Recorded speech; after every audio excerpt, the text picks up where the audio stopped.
comment améliorer l'inclusion sociale des apprenants des foyers coraniques par l'éducation et le dialogue. C'est cette problématique qui a réuni le jeudi 29 avril 2021 à Ouagadougou plusieurs cadres de l'administration publique, des leaders d'organisations islamiques, de la société civile, des maîtres coraniques venus du Burkina Faso et de la sous-région. Cet atelier est placé sous le thème « L'inclusion des foyers coraniques au Burkina Faso, état des lieux et perspectives ». Avec plus de 8000 foyers coraniques que comptait le Burkina Faso en 2013, il faut dire que les conditions de vie des enfants talibés ne sont guère reluisantes, d'où la nécessité impérieuse de trouver une solution efficace à cette situation.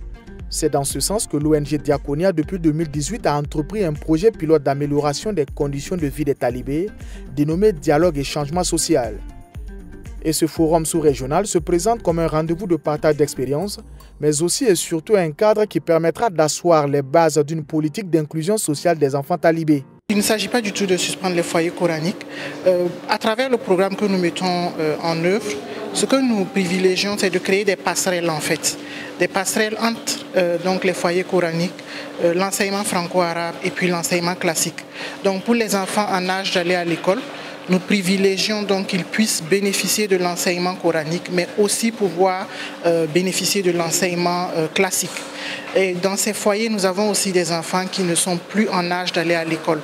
Mais nous leur proposons une formation professionnelle technique pour leur permettre de pouvoir s'insérer dans la vie professionnelle plus tard. Donc voilà, ce sont un peu les mécanismes que nous privilégions et pour lesquels nous faisons du plaidoyer.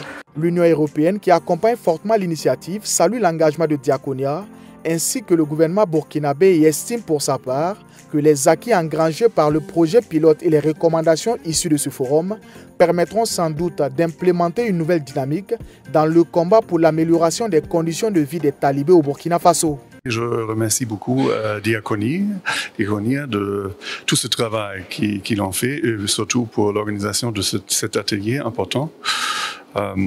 C'est une initiative, le soutien au foyer coranique, que nous apprécions beaucoup.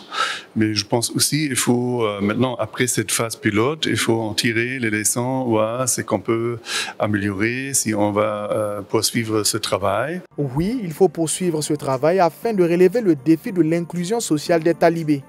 Et la communauté musulmane ne compte pas rester en marge de ce processus. Elle lance un appel à une synergie d'action de tous les acteurs. C'est une bonne initiative appréciée à sa juste valeur. Et donc, Diakonia, l'ONG Diakonia a tout l'accompagnement de la Fédération des associations islamiques pour cette initiative. Comme vous le savez, travaillons ensemble. Les enfants qui vont dans ces écoles, ces enfants talibés sont avant tout, nos enfants sont des Burkinabés. Ensemble, nous devons nous donner la main. Ne pensons pas seulement que c'est un travail seulement des musulmans. Que vous soyez chrétien, musulman, c'est une obligation pour nous de travailler ensemble à intégrer ces enfants dans la société, à faire en sorte que ces enfants puissent bénéficier d'une bonne éducation et aussi d'une formation professionnelle. Ce forum sous-régional a connu la participation de 4 pays voisins que sont le Sénégal, le Mali, le Niger et la Côte d'Ivoire. Ils ont apporté leur contribution à travers des partages d'expériences et ont émis aussi des recommandations pour la prise en compte de l'enfant talibé dans le système éducatif burkinabé. Au niveau de la Côte d'Ivoire, le problème est vraiment abordé parce que ce sont des enfants qui font partie de la Côte d'Ivoire et nous avons une loi sur la scolarisation obligatoire qui fait que tous les enfants de 6 à 16 ans sont obligés d'être à l'école. Donc nous nous intéressons à tous les enfants qui sont hors du système éducatif, dont ces enfants dans les foyers coraniques. Donc ils sont cherchés, on les cherche et on les intègre au système éducatif en Côte d'Ivoire. Non, par rapport au Sénégal, vous êtes vraiment en avance. Puisque vous avez juste combien 8000 foyers religieux, on en a plus de 16 000. Moi, je pense que 8000 problèmes, c'est encore plus facile à régler que 16 000 problèmes. Mais nous sommes très satisfaits de cet atelier.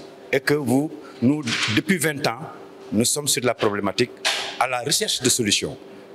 Ces solutions qu'on a au Sénégal, nous allons vous les donner.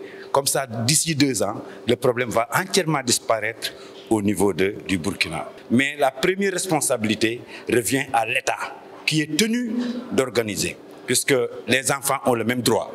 Aussitôt interpellé sur l'inclusion sociale de l'enfant talibé, le ministère en charge de l'Éducation nationale rassure de la volonté du gouvernement à résoudre cette question. Je pense que la concertation les échanges qui vont être faits au niveau du forum vont vraiment permettre d'avoir de la matière pour peaufiner cette stratégie qui est déjà en cours avec le ministère et également avec l'appui des partenaires, comme on vient de le constater. Premier du genre, tous les acteurs s'accordent à dire que ce forum est un bond en avant pour l'inclusion sociale des enfants talibés au Burkina Faso.